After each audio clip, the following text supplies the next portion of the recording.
Hey y'all, hey, how y'all doing today? We're back with another story time. Welcome to my channel. If this is your first time here, thank you for coming back to watch my videos. If it isn't your first time here, I really appreciate it. Please like, subscribe, share, all that good stuff. But okay, we're gonna get to the story time because I'm supposed to be in work right now. I told them that I would come in early, but I just feel like telling them to get somebody else to do it today. Like, my head hurt. I worked a double yesterday and I'm tired. So I said, let me come on here and talk to my people real quick before I go in. So today's story time is going to be my birthing experience. Like, it was kind of crazy, and I only had one, and this one was like okay, I don't know if I want to go through this again. Like, it wasn't like, now that my baby is 13, of course, yes, I want to have more children and this and that and the third, but the experience as a whole, oh no.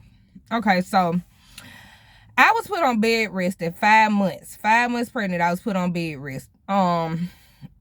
Like, they said that my cervix was opening too soon, so they put me on bed rest at 5 months. Told me they didn't want me to do nothing. When I say nothing, y'all, they didn't want me to do not a dang thing. They said the only time they wanted me to get up and out the bed was if I had to go to the bathroom, or if I wanted to go fix me something to eat. And even if I was fixing me something to eat, they wanted me sitting down in the chair. Like, it was horrible. Like, I don't feel like it was that extreme. And of course, I'm pretty sure that I'm not the only parent that does this, so please don't judge me. But I was not sitting my tail down. Like, after about a good 3 weeks, I was like, okay, I'm done with this. Like, we got to go outside. It was like, we got to go do something. So I started walking, going to the park, doing little stuff like babysitting, stuff like that. But anywho, so I was put on bed rest at 5 months. So when it came down to my child coming, this little dude, he didn't want to come. Like, when you get down to the point where you're like, okay, you go to the doctor every week and you like, all right, can we go ahead and take this baby out? That was me. I was that parent. Sorry, not sorry. I was tired of being pregnant. I was over it. And so, yes, I was like, okay, get somebody else to do it at this point. So I kept telling the doctor every week, I was like, can we go ahead and take him? They was like, no. Can we go ahead and take him? They was like, no. I'm like, all right, I ain't finna keep going back and forth about this. We gonna take this dang on baby. But they ended up making me hold him until the 40-week mark. All right, so this was Mother's Day of 2010, and I remember my mama, she cooked dinner or whatever. We got ready to go to the hospital about 3 o'clock. We went to the hospital, and one of my best friends at the time, she ended up coming up there sitting with me or whatever, while my mama went and tended to my sisters and my stepdad. At the time, my stepdad was sick. And so she went to go tend to them. So my friend, she sat up there with me. So I had to be at the hospital at 3 o'clock. I had went to go get my hair braided. My sister braided my hair for me. Thank you, sis. You're the best. You always, you good, girl. And so she braided my hair for me, and I went to the hospital about 3 o'clock. And so I ended up getting checked in or whatever. So I remember my nurse coming in there, and so she was like, whenever I got probably like 5 centimeters dilated, I was able to get me an epidural. Like, the experience itself, it wasn't really that bad. Like, the pains that I was having, the contractions that I was having, they kind of felt like cycle cramps. Like, and it wasn't a normal cycle cramp. You know how you have that cycle cramp in the lower part of your abdomen? It wasn't that. Like, it was at the top of my stomach. Like, but it wasn't like unbearable to where it was like, okay, I can't deal with this no more. I was able to take me a couple naps, whatever. So my friend at the time, she wanted to be in the birthing room when I was getting ready to have my baby, and I just felt like that was so weird. Like, I love my friend to death, don't get me wrong, but why would you want to be in the room with me when I'm pushing out a baby? Like, that's a lot. Like, ma'am, I love you, but that's just too much exposure for me to show you all of me in that moment. Like, we was good. And so I'm the type of person, I'm a people pleaser. I'm the type of person where I don't like to be like, oh, well, no, I don't like to tell people no. So I she had ended up leaving to go get something to eat or something. So I ended up asking my nurse. I was like, hey, my friend wants to be in the room with me while I have my baby, and I just don't feel comfortable. I feel like that's too much.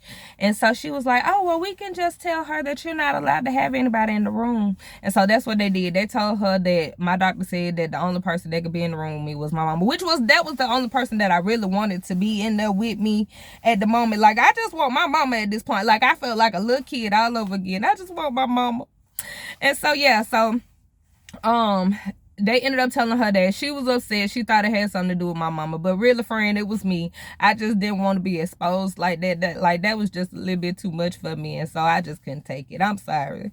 Not sorry. But anywho, so when it came down to the experience, okay, so I ended up getting the epidural at probably like 5 in the morning, when it came to the point where, okay, the pains are like, all right, I can't sleep no more. And so they came in there, they gave me my epidural, and I didn't have a bad experience with the epidural. Like, I was okay, nothing crazy happened. I didn't get the whole, you know how you could get an air bubble if you get a sometimes people get air bubbles when they get an epidural, and it can cause like a headache or something, and it can be complications and stuff like that. But I didn't have any complications when it came to that. Like, I couldn't feel nothing once they gave me that epidural. I couldn't feel nothing from the stomach down. I was like, oh, we can do this, all right then. Look, they gave me a little button. I could push the button when I felt like I needed the medicine, which I wasn't pushing the button like that now, y'all. It wasn't that serious to me, but if I needed it, I was gonna use the button. And so they had me a little button or whatever. I could push my little button when I needed some more medication. I was fine until it came down to the actual experience. All right, so my nurse came in there probably about 1 o'clock, 1-ish that next afternoon, and was like, yeah, so you're 10 centimeters dilated now. We're going to start pushing this, that, and the third. I'm like, okay, cool. She come in there, and I'm sitting over there. She trying to hold one of my legs. I'm trying to hold the other leg, and my mama sitting over here on the couch watching Young and the Restless or whatever she was watching. So I had to turn my head over to the right and say, Ma, can you come over here and hold my leg? I can't hold my leg and push at the same time, ma'am. Can you come hold my leg? And so she was like, good. So she got up, came over there. She was holding one leg. The other nurse was holding the other leg. Now, y'all, the lady, when she told me that I had to have a C-section, this is how it came out. She said, all right, we've been pushing for about 1.5 hours, and his head is not coming past your pelvis bone. And so, since we've been pushing so long and we can't get his head past your pelvis bone, we're going to have to take you to C-section. Y'all, one, I don't think I was pushing for no 1.5 hours. Somebody is lying to me. Ain't no way I was sitting in that bed pushing for no 1.5 hours. Somebody lying.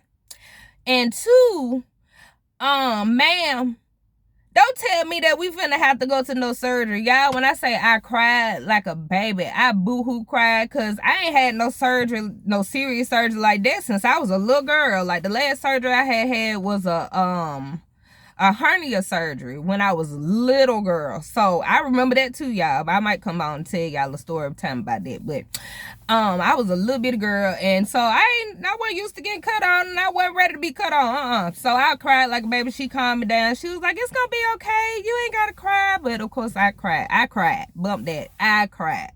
And so she calmed me down. They gave me some kind of medication. So they was like, yeah, you gonna feel this medication. Oh, they took me to the operating room. All I remember seeing was a whole bunch of bright ass lights. And so they put some kind of medicine in my IV. And they was like, okay, you gonna feel this in a second, in a few seconds. Give it about 10 seconds. You're gonna feel this, and you're gonna feel drowsy or whatever. Y'all, I felt that in about 5 seconds. I was like, I feel it. Y'all, I was out of it. And so I remember the cut. I remember them cutting on me. And so I didn't feel the cut. Like, they took the blade, and they was like, let us know if you feel this. So they got to a certain point, and I was like, I feel that. And so they was like, okay. So when they got the cutting and stuff, I remember them cutting me, but I didn't feel it. I couldn't feel it because I still had the epidural in me, whatever the case may be. I was still numb. So I couldn't feel it. But I could feel, like, when they got to taking him out, like, I could feel the tugging and the pulling. I could feel all of that. And so I remember when they were doing all the tugging and pulling, I'm like, but I'm high, so I can't really, like, oh shit, y'all heard me, be like, But it wasn't really, like I said, I was numb, so it didn't really hurt. But I'm pretty sure that if I didn't get an epidural or they didn't give me no type of medication, I would have felt all that, and I wasn't ready. I wasn't ready. But so I remember them taking them out, and so my mama was over there. She had all her little surgical gear on, and she was like, oh, Jessica, the baby's here. And I was like, girl, yeah, And so she took a picture of him, and she brought the phone over there to me, and she was like, girl, look at him, he's so cute. I was like, I remember throwing my hand up, like, I see him. So they sewed me up, they took and cleaned him up or whatever, and they took me to the recovery room. Y'all, so I'm in the recovery room. They was like, yeah, you can come in here, you take you a nap, and whenever you wake up, we're gonna have a little baby for you. So I'm like, okay, that's cool. So I'm in the recovery room. Y'all, I promise y'all, I was not in that room for 30 minutes. They told me to take a nap. I was in there for 30 minutes. And the next thing I know, they said, here's your baby. I'm like, wait a minute now. Y'all just told me to go to sleep. Y'all just took me through this whole experience. And y'all done brought me this whole brand new baby. And I wasn't ready. Y'all told me to go to sleep. Not go to sleep and we'll be in here in 5 minutes. Fix it, Jesus. So they brought me my baby, and I'm laying in the bed holding him, and I'm halfway asleep. Y'all, I promise you, I'm laying there holding this child, and you ain't even 30 minutes old, and you cooed. Like, my baby said, cool. And my mama thought I was drunk, y'all. I said, Mom, this baby just cooed. She said, good. Shut up. You drunk, good. You don't know what you talking about. That baby didn't coo. Ain't no baby just fresh out the womb gonna coo. I said, Mama, I promise you, he just cooed. And he did it again, y'all. When he did it again, my mama was like, this baby done been here before.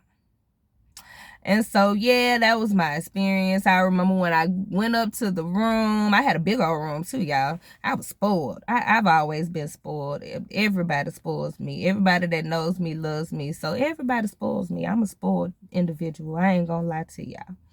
But I remember going to my room. We ended up staying up there for about 3 days. Everything was fine with him. He was 7 pounds and 14 ounces.